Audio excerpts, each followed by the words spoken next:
Welcome to the Produce Moms Podcast, where we believe there is a produce mom in all of us. I'm Lori Taylor, founder and CEO of the Produce Moms. For 10 years, I sold fresh produce to over 300 grocery stores in the U.S. And today, my team and I are fully focused on inspiring people to eat more fruits and vegetables. This show is just one of the ways that we hope to inspire you and your family to eat more produce and live a better life. If you like what you're hearing on the podcast, join our community of almost 40,000 in all 50 states and over 30 countries by visiting theproducemoms.com/subscribe. And be sure to subscribe and leave us a review on iTunes. Thanks for being here. Enjoy today's show.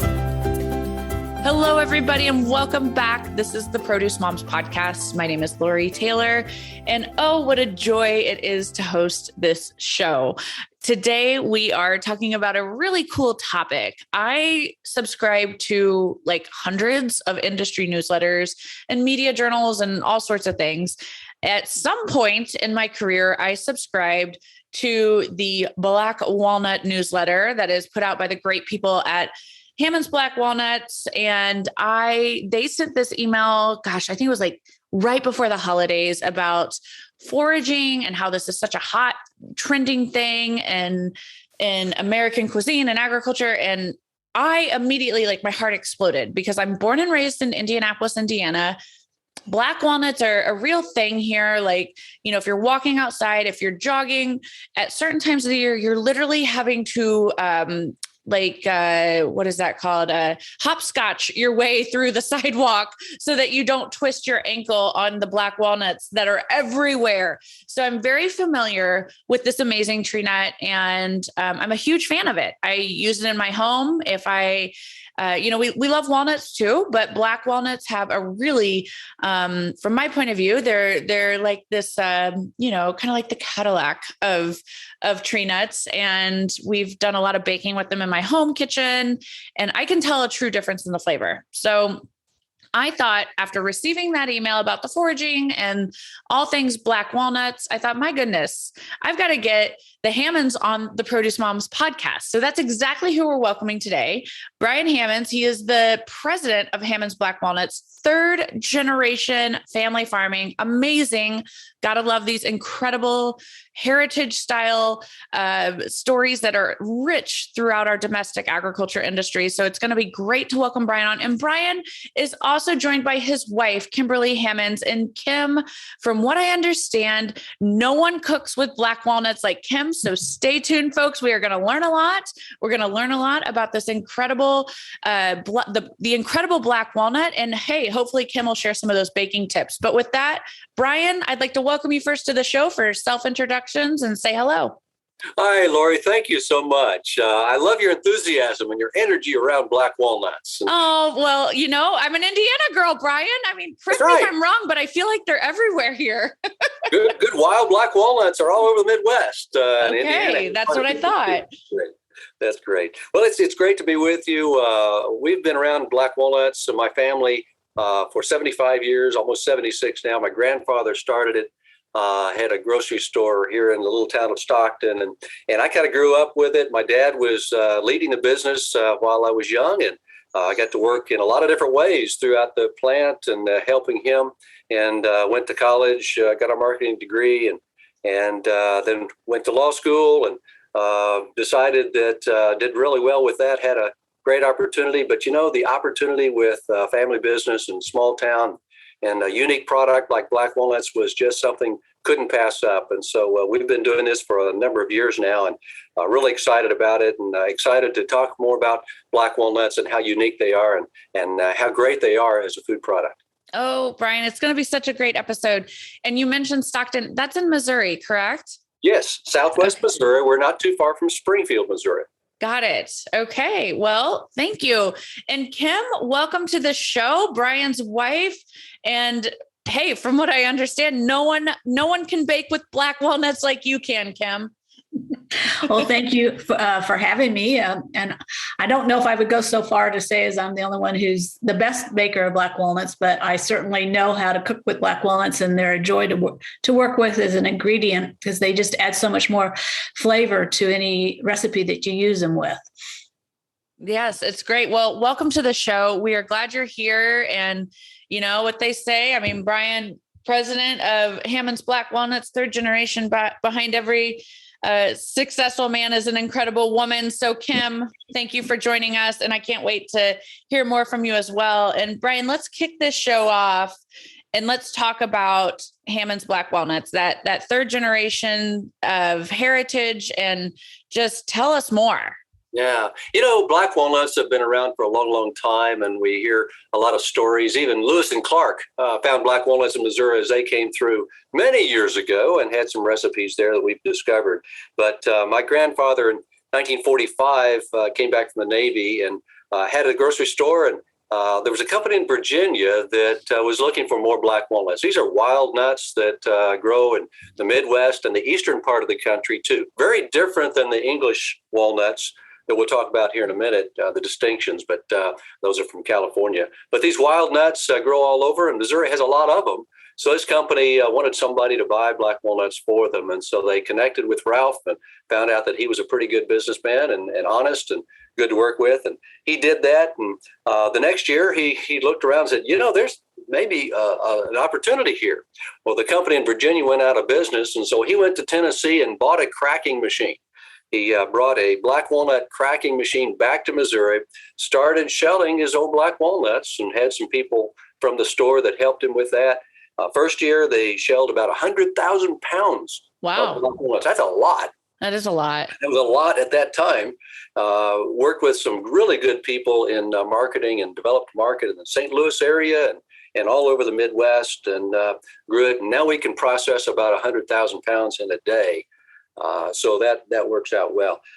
He grew that with the name Missouri Dandy, the brand name Missouri Dandy, and that was popularized in our own retail packages. And we also sent that to nut distributors all over, Planters and Fisher, and a lot of local brands. And then ice cream companies started using black walnuts a lot more as well. So you know what? That's right. I bet that's how a lot of people even know that black walnuts are a thing.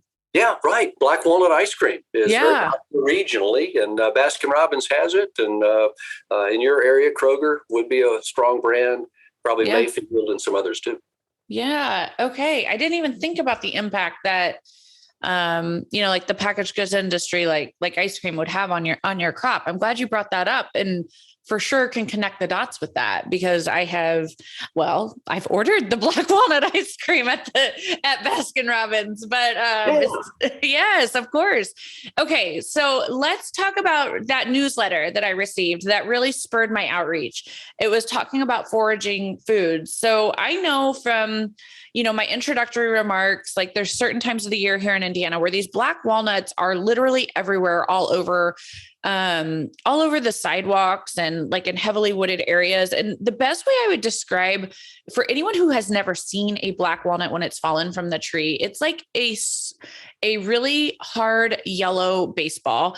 It's not like small, but necessarily. And, so you can't miss them. Like if you've seen them, you know that you've seen them. You might not realize when you see them that they are actually black walnuts, but, if you've ever walked around a trail or a wooded area, or maybe even in someone's backyard, and you've seen these like soft or baseball size, like really hard yellowish, like balls that are, hard, that's black walnuts. But the foraging concept, because I know people who have black walnut trees at home, and they literally, like harvest them and take them to, I don't know what you would call them, but like they take them to these sites where they can turn them in, so, and then that's one way that the crop is, that's one way the product line is collected. But tell us more about it. I'm explaining this as someone who has tripped over black walnuts in Indianapolis, not someone who's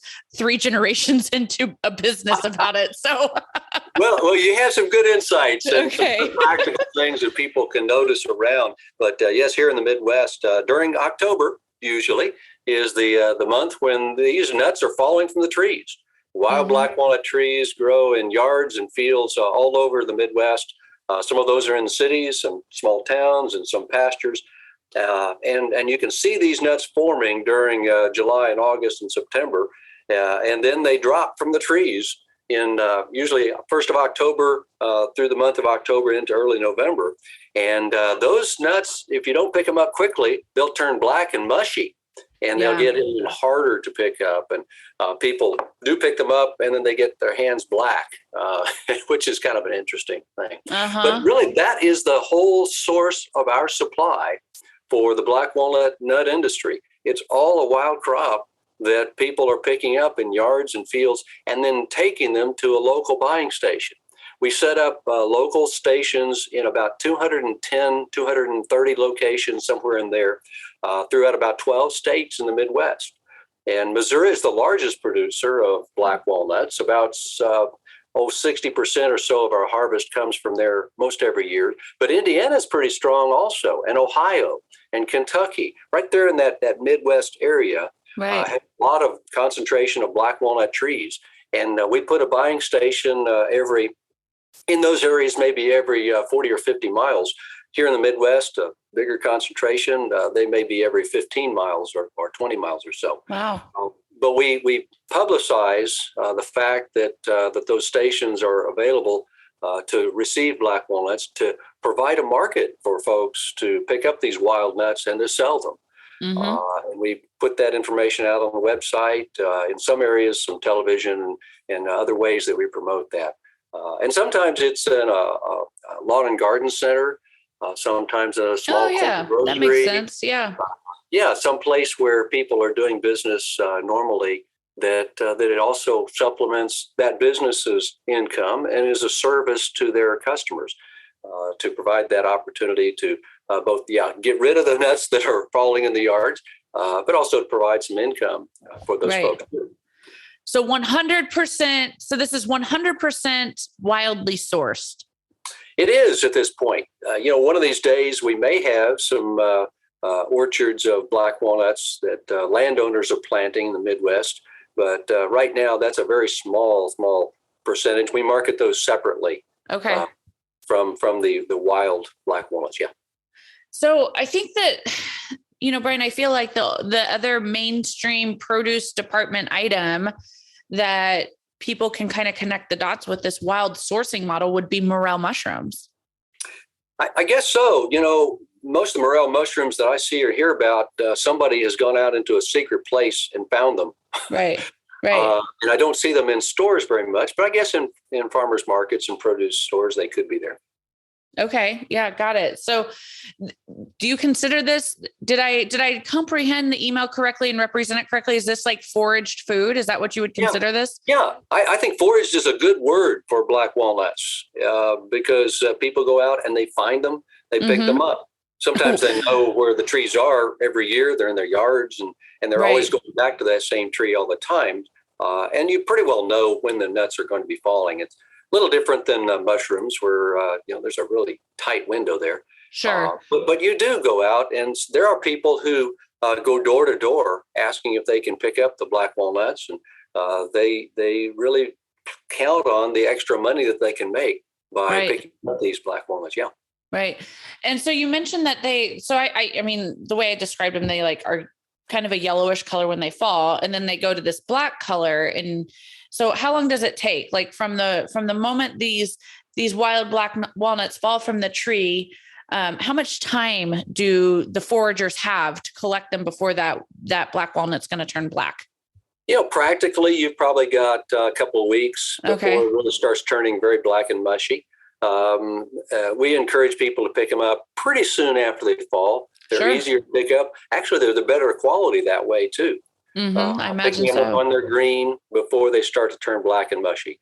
But as a practical matter, we find that people bring in nuts that are black and mushy quite a lot. So it's easier to hull also the machines when they come in kind of green. But Got it. Yeah, probably 2 to 3 weeks is beyond that. They do start to get a little harder to handle. Right. Goodness. So I guess the month of October don't bother you. Like you guys, it must be crazy, huh? It's a lot of fun, and it is intense. And we get to see a lot of people then and connect with folks who have stories to tell about generations picking up black walnuts. And people picked up black walnuts as a kid, and now they're taking their grandkids out to pick them up and making money with them. And they tell us how much they made years ago and what they did with the money, sometimes extra Christmas money, sometimes it's boots for the wintertime. Right. And some people really need that. Some people practically don't need the money. They just see these raw nuts on the ground and they want to make use of them. Or it's an enjoyable pastime, something that takes them back to, cultural memories with their family or whatnot. So yeah, I love it. I love it. Okay. So you mentioned in your introductory remarks the differences between the black walnuts and the English walnuts. That's right. So I'd love for you to go a little bit deeper into that. The biggest difference is the bold flavor of black walnuts compared with the mild flavor of English walnuts. Also, it's a wild nut, very different than the cultivated English walnut that's pretty much California. Walnuts are a worldwide crop. It's a big commodity crop. And in the United States, most of them come from California. China also produces a lot of walnuts, but most of those here are California. And they're marketed as walnuts. They actually originated in Persia and were transplanted here to the United States. The desert type climate that you have in Northern California is real conducive to growing orchards of walnuts with irrigation. In the Midwest, black walnuts grow wild. They're native, and they produce that thick shell, very, very little nut meat on the inside nut. It's also rough. It's hard to crack. We get a very small yield. When we're cracking a black walnut, only about 7 or 8 pounds of what we buy becomes good saleable nut meats. Very different than the walnut, English walnut, which is about 45 or 50 pounds. Wow. We're able to do. So very different type of nut there, but practically for the cook, the person who's looking for nuts to cook with, black walnut have a much bolder, richer, earthy flavor that comes through in those baked items and those cooked items. The English walnut has a nice crunch. It's really good. Both have really good nutritional profiles. So all the studies that you see about walnuts being healthy, that applies to black walnuts. We do have a little bit more protein in black walnuts. Oh, interesting. The highest protein tree nut out there. Even really? Almost, yeah. So the highest protein tree nut is a black walnut? Yes, it is. It is. Wow. Okay, that's huge, especially as people are embracing the plant-based movement for, plant-based proteins and just, performance needs and just in general. I mean, I feel like that's such a part of the nutritional panel that everyone is wanting more of.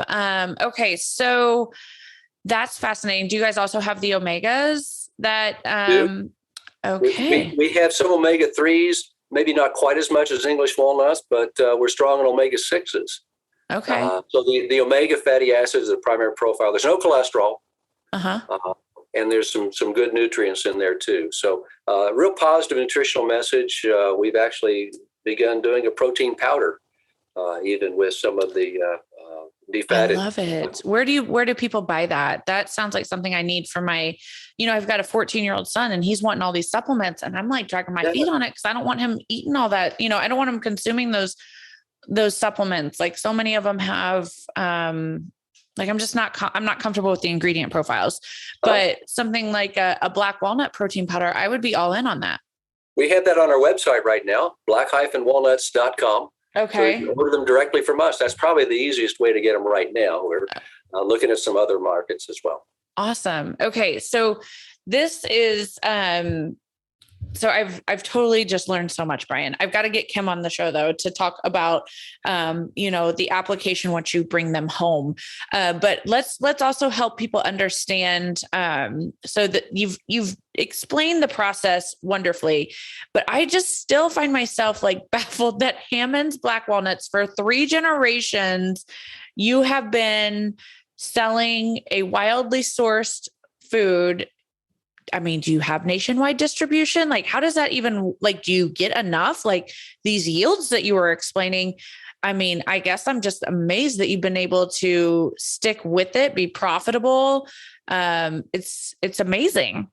Well, thank you. It's one reason that we're really the only company that's doing this now. And it's a challenge to continue to spread that message as the only company. We're not a very big company, but we do have nationwide distribution. And we supply the black walnuts for a lot of large companies to the extent that they use black walnuts and offer them in their product line. We'll have about 20 to 25 million pounds a year of in-shell black walnuts. And that sounds like a lot. And it is for our little community here. That's the whole industry right now in terms of commercial processing. And when we process those, it'll take us all year long in our plant here in Stockton. We have about 75 to 80 people year round working on all of that. And we'll get about 1.5 million, a little more than that, pounds of nut meats, black walnut kernels every year to provide to ice cream companies for black walnut ice cream, and also to home baking is the other primary use. And folks can find black walnuts in our brand, Hammons Black Walnuts, and a lot of stores all over the country.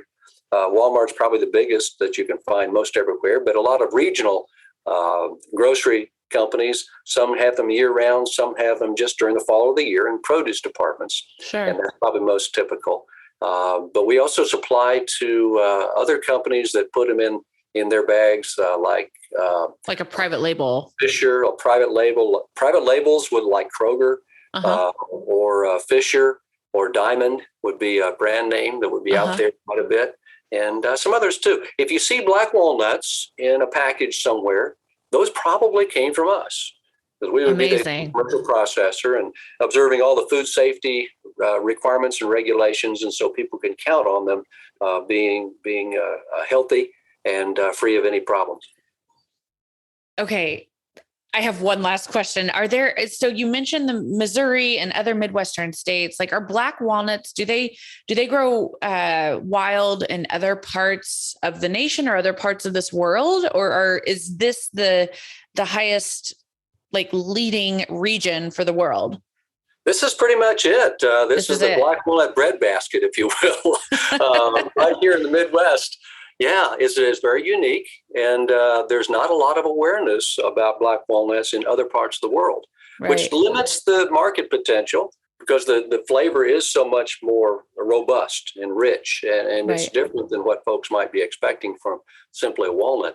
But this is the black walnut capital of the world, right here in the Midwest, and people who grew up in these areas, a lot of times know about black walnuts, and they love them. And as they move to other parts of the country, like Florida, California, they carry that appreciation with them. And so there are some pretty good markets and distribution in those states as well.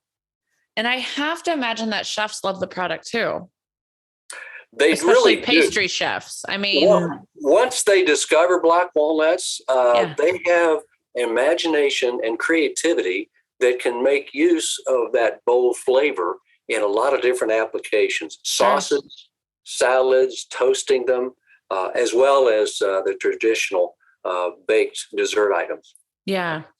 Well, Kim, we've teed up the great opportunity for you to come in, as we've now started talking about how to actually use the black walnuts. Let's actually start with the shopper journey. So someone finds the black walnuts at their favorite grocery store and they bring those Hammons Black Walnuts home. Where do you guys want the home cooks to store the black walnuts? Do they store in the pantry, the fridge, the freezer, ambient temperature, somewhere else?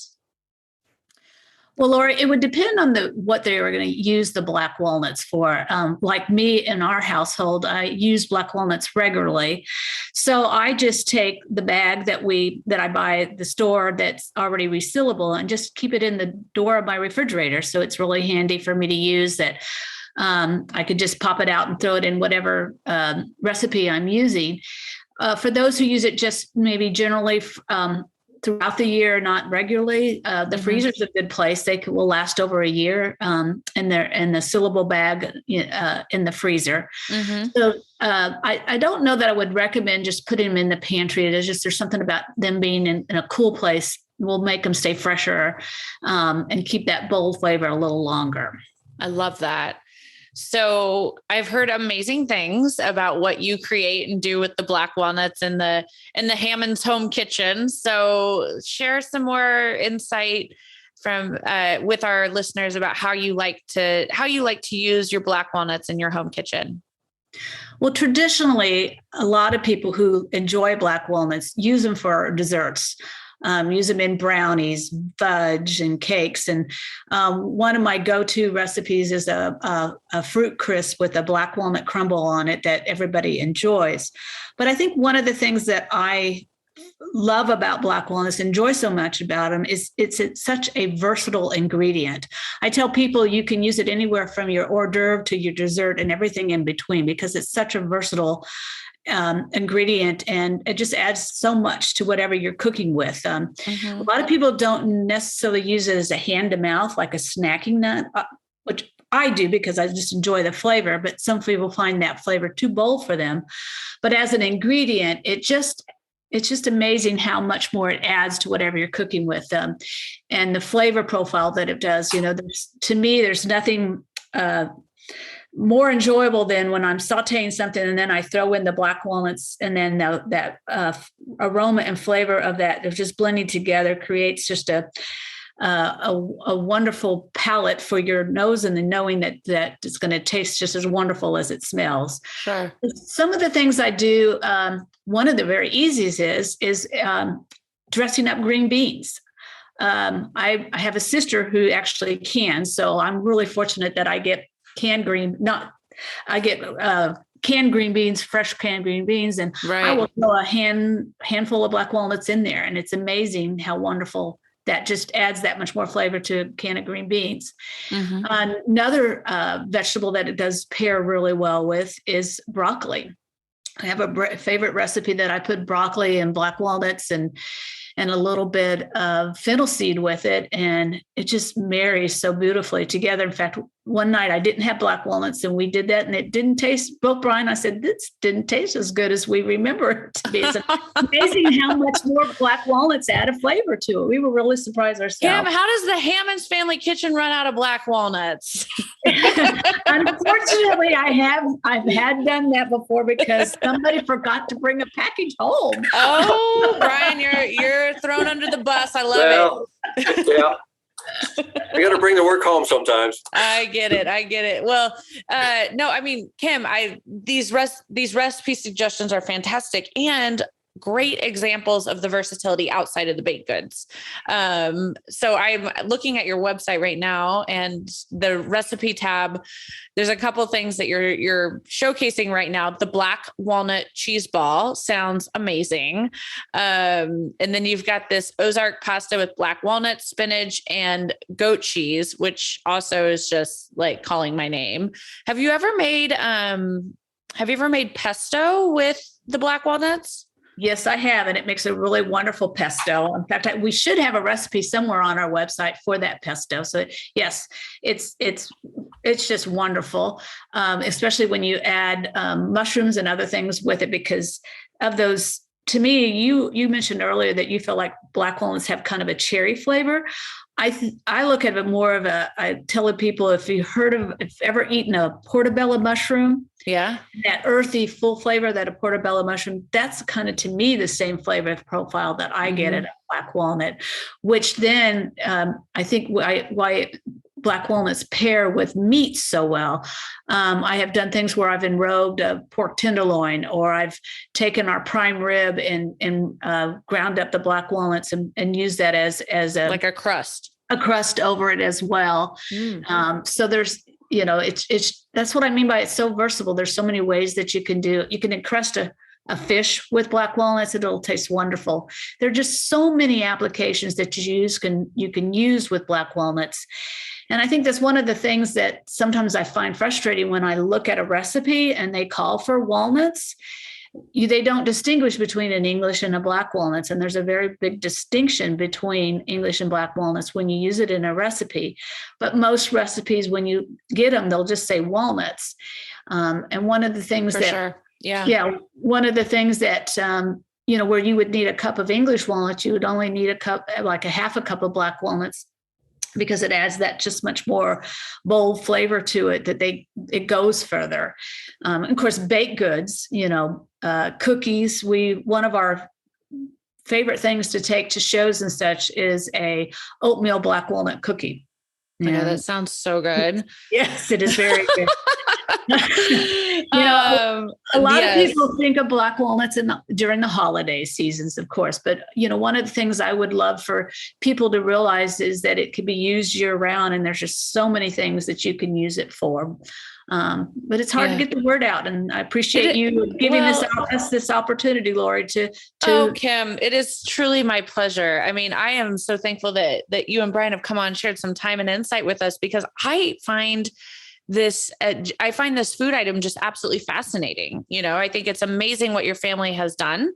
And your commitment to this crop is tremendous. And one thing that you just said, we were talking about how each of us kind of describes black walnuts a little bit differently. Like pre-show, I was talking with Kim and Brian, and I was telling them, I'm like, I don't really even know exactly how to describe the flavor of black walnuts. And I said, for me, it's almost like a rich cherry undertone or something. And then Kim, of course, is sharing her, it's earthier, it's bolder. And it's funny because right there on their website, on the recipe tab, the subtitle is The Perfect Ingredient. And this is a direct quote from their website: bold, earthy, creamy, fruity, tangy. The taste of black walnut seems to differ based on the taster.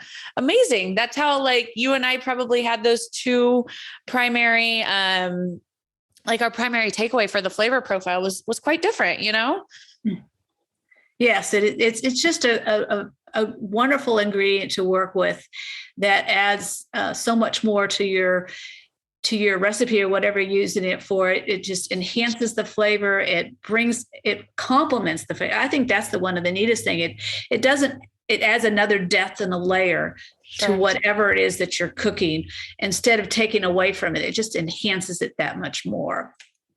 Well, I think that the number one thing I want people to do after listening to the shows, I want you to try black walnuts. If you've never had them, you've got to find them and try them. And Brian, you previously mentioned they're pretty much, you've got a really good retail distribution footprint. But if people for some reason can't find them at their home grocer, your website's a great place. You guys have direct to consumer. You have an online shop. Well, we really do. And our black-walnuts.com website has an ordering section there. But also, there's so many people now that are ordering a lot of food online from a lot of different places. Nuts.com, salmonsclubs.com, Amazon.com, all of those have black walnuts. Okay. And it's kind of a fun way that people can find them just without moving out of their chairs today. But our website, black-walnuts.com, is a great place for folks who can't find them at their regular stores to find our black walnuts. Yeah, I love it. And you have all sorts of stuff, like even gift trays and that protein powder that I'm buying for my son, Joe, and all sorts of other stuff. And caramelized black walnuts and chocolate covered black walnuts and black walnut fudge and all those really good. Oh yeah. Here's a baked goods section, the fudge and candy. Yes. Amazing. Are those famous? Oh, I think I see them, Kim, the black walnut oatmeal cookies, a 16 count tray. There it is. All right. Well, this has just been a true joy. I have absolutely loved this episode. I've learned so much. Before we get to our final thoughts and goodbyes, I want to make sure that Kim and Brian both have a chance to share any other insights that they'd like to share, something that they really want our listeners to remember from today's episode. Kim, we'll start with you. I guess my biggest takeaway that I want people to know is the versatility, as I've mentioned that several times, of the black walnut and how many different ways you can use black walnuts instead of just the traditional way of putting them in baked goods, as you mentioned earlier. They're a great hors d'oeuvre, robed in cheese. They go well with cheese. They go toast them for your salads. They are great in your vegetables. They're great as a crust around fish or meat. There's just so many wonderful things you you can do with black walnuts. So don't be afraid to use them. Love it. All right. Well, Brian, here we are. We're closing in on the show. Okay. Any closing remarks you have? And, before I throw the mic to you for final goodbyes, I want to make sure and just remind folks it's black-walnuts.com, blackwalnuts.com with the hyphen between the black and the walnuts, black-walnuts.com. You can check it out. You can learn more about this amazing family farming company. I feel like in a way, this is a company that's committed to a sacred art of agriculture in a way. This foraging, it is not how, agriculture in 2022 America with all the technologies and the farming capabilities that we have. It's really important that we support these folks that are committed to making black walnuts an accessible product for us all. So with that, Brian, I welcome you for closing remarks and our final goodbye for today's show. Thank you so much, Lori. Well, we're thankful to be able to be a part of the black walnut nut industry for now 76 years. And it's a blessing. And God provides this wild resource out there every year. And thousands of people are out there picking up these wild nuts. And we're thankful to be able to provide a market to them over these years. And it's not an easy thing to do, both picking up the nuts and then shelling them too. But we're also thankful to be able to provide the wild nut meats for people to enjoy in their homes and their recipes in so many different ways. I always love black walnut chocolate chip cookies. So very easy thing to do is get that chocolate chip cookie recipe or the brownie recipe and throw a few black walnuts in there. And that's a great way to enjoy that. It's also a sustainable resource. People want to now know about their foods. They want to know the stories behind their foods. And they really resonate with the opportunity to buy something that's sustainable and natural and wild, and that they can have confidence that the people that are behind producing those foods are solid folks that have been doing it for a long time. And so we're thankful to be able to keep doing that and look forward to keep doing it for years ahead. So thank you, Lori, and thank you to all of your listeners. And we look forward to connecting with you all somehow in the near future. Thanks for joining us on this episode of the Produce Moms Podcast. If you or someone you know would like to be a featured guest, just send an email to lori@theproducemoms.com. We know there is a produce mom in you because there's a produce mom in all of us. Join our community on Facebook and all social platforms. Help us change the way America eats. Thanks again for listening, and we'll see you next time.